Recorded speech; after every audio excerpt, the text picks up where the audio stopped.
बच्चों, आज हम लोग विज्ञान भारती कक्षा 7 अभ्यास कार्य पुस्तिका का पाठ 11 पौधों में जनन के बारे में पढ़ेंगे।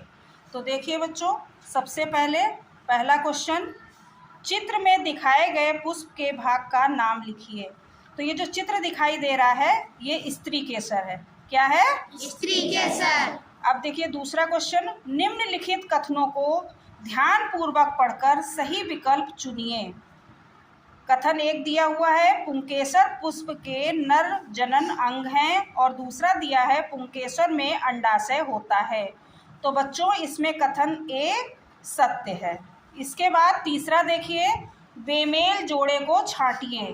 क्या जोड़े दिए गए हैं? पुंकेसर वर्तिका, स्त्री केसर अंडाशय, पुंकेसर परागकण और स्त्री केसर वर्तिकाग्र। तो इसमें जो है बेमेल जोड़ा पहला वाला है, पुंकेसर वर्तिका, यानी पुंकेसर पर वर्तिका नहीं होती है।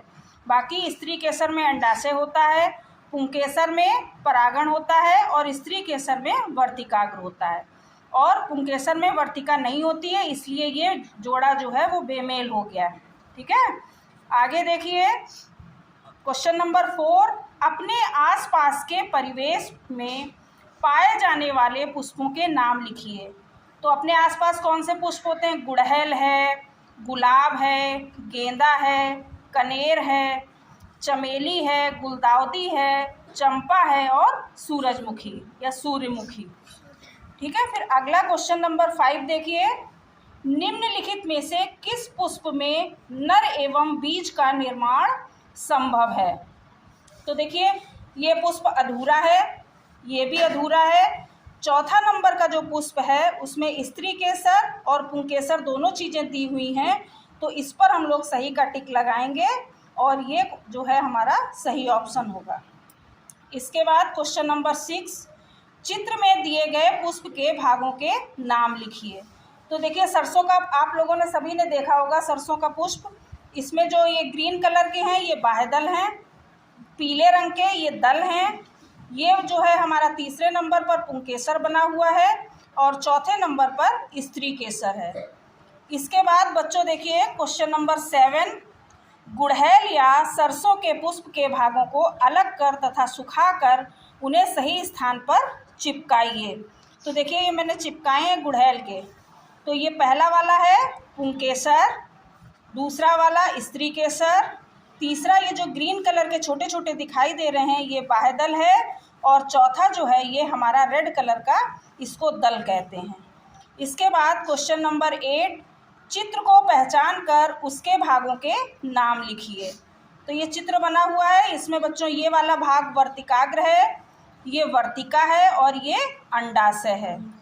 अब क्वेश्चन नंबर 9, अपने परिवेश में बीजों द्वारा उगाए जाने वाले पौधों के नामों की सूची बनाइए। आप लोगों को सभी को पता होगा कि कौन से बीजों से पौधे उगते हैं, जैसे चना, मिर्च, सरसों, धान, गेहूं, आम, लौकी, कद्दू, सरसों, पपीता, धनिया, पालक। तुम लोग और भी कोई लिख सकते हो, जैसे सेम है, कोई भी इसमें लिख सकते हो, ये हमने अपने हिसाब से लिखे हुए हैं। इसके बाद देखिए प्रश्न 10, ऐसे पुष्प जिसमें केवल पुंकेसर या स्त्री केसर होता है एक लिंगी पुष्प कहलाते हैं, जैसे पपीता। ऐसे पुष्प जिसमें पुंकेसर तथा स्त्री केसर दोनों पाए जाते हैं उसको द्विलिंगी पुष्प कहते हैं, जैसे सरसों।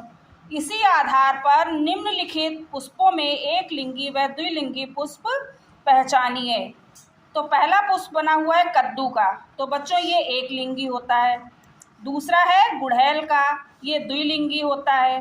तीसरा है लौकी, ये एक लिंगी पुष्प है। चौथा जो है वो खीरा, ये भी एक लिंगी है। पांचवा सेम है हमारा, ये द्विलिंगी है। और मटर है, ये भी हमारा द्विलिंगी पुष्प होता है। इसके बाद क्वेश्चन नंबर 11, निम्नलिखित सूची में फलदार पादपों या वृक्षों के नाम लिखिए तथा इनके फलों में पाए जाने वाले बीजों का अवलोकन कर उसकी संख्या लिखिए। बताइए पपीते में कितने बीज होते हैं? बहुत सारे। तो ये लिखा है असंख्य। आम में एक, मटर में बहुत सारे, असंख्य हो गया। तरबूज में असंख्य, लीची में एक, खरबूजा में असंख्य और नींबू में कुछ बीज होते हैं। अब देखो सोचो और बताओ। अब सोचो सब लोग। राजू ने अपने बगीचे में पपीते के कुछ पौधे लगाए।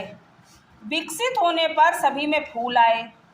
कुछ पौधों में तो फल आए, परंतु कुछ पेड़ों में फल आए ही नहीं। ऐसा क्यों हुआ? नीचे दिए गए कथनों में से उचित कथन चुनकर बताइए। तो बच्चों, पहला कथन है कि पपीते के पुष्प द्विलिंगी होने के कारण, और दूसरा कथन दिया है पपीते के पुष्प एक लिंगी होने के कारण। तो इसमें जो है कथन बी जो है हमारा सही है। सिर्फ कथन 2 सत्य है। तुमने देखा होगा कुछ पपीतों में फल आते हैं और कुछ में नहीं आते हैं। तो इसीलिए क्योंकि पपीते का जो फूल होता है वो एक लिंगी होता है। इसके बाद क्वेश्चन नंबर 13, सही मिलान करिए।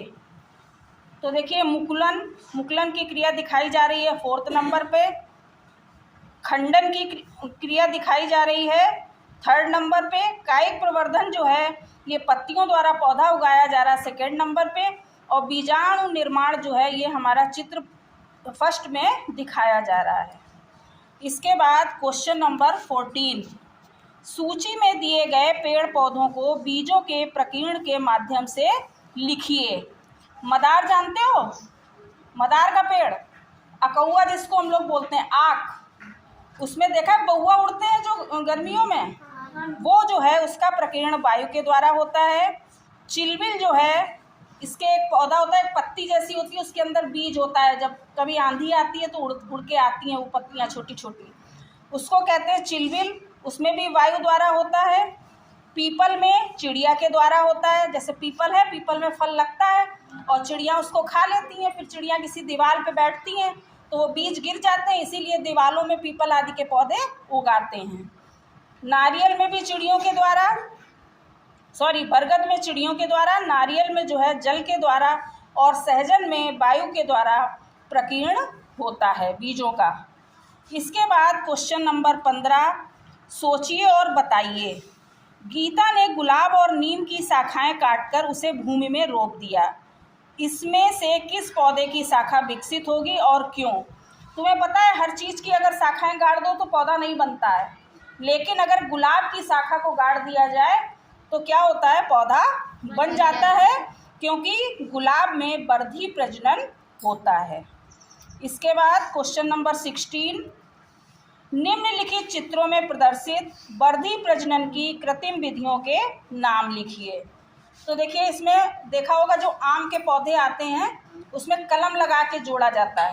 तो ये पहला दिया है आरोपण, एक पौधे की ऐसे स्टेम को काट दिया, दूसरी को तिरछा कलम जैसा काट दिया और उसको जोड़ दिया। दूसरा देखिए कलम, जैसे गुलाब में हम लोग कलम की तरह बना लेते हैं और उसको ज़मीन के नीचे गाड़ देते हैं, उसको कहते हैं कलम। कुछ पौधे होते हैं उनमें क्या होता है, शाखाएं निकलती हैं, उन शाखाओं में अगर मिट्टी रख दी जाए तो इसको कहते हैं दाब कलम। ठीक है। इसके बाद क्वेश्चन नंबर 17, निम्नलिखित में से कौन पौधे के किस भाग से उगता है लिखिए। बीज द्वारा कौन कौन से पौधे उगते हैं? जैसे गेहूं और मटर। जड़ द्वारा उगने वाले डहेलिया और शकरकंद। तने द्वारा उगने वाले पौधे आलू और गन्ना। पत्ती द्वारा उगने वाले अजूबा। तो इस तरीके से अगला क्वेश्चन देखिए 18 नंबर, दिए गए चित्र में पहला दिया है पुष्प ए में परागण परागकोश से निकलकर उसी पुष्प के वर्तिका पर पहुंच रहे हैं, और दूसरे में पुष्प ए से परागकण दूसरे पौधे के पुष्प बी पर पहुंच रहे हैं। अतः दिए गए चित्र में परागण की इन प्रक्रियाओं के नाम लिखिए। तो देखो इसी से निकल के और इसी पे गिर रहे हैं तो इसको कहते हैं स्वपरागण, और इस यहाँ से निकलकर इस पौधे पे गिर रहे हैं उसको कहते हैं परपरागण। तो पुष्प ए में स्वपरागण हो रहा है और पुष्प बी में जो है वो परपरागण हो रहा है। इसके बाद लास्ट क्वेश्चन देखिए 19, चित्र में प्रदर्शित क्रिया का नाम लिखिए। तो बच्चों इस प्रक्रिया में निषेचन की क्रिया हमको दिखाई जा रही है, तो इसका ऑप्शन निषेचन सही है। Thank you.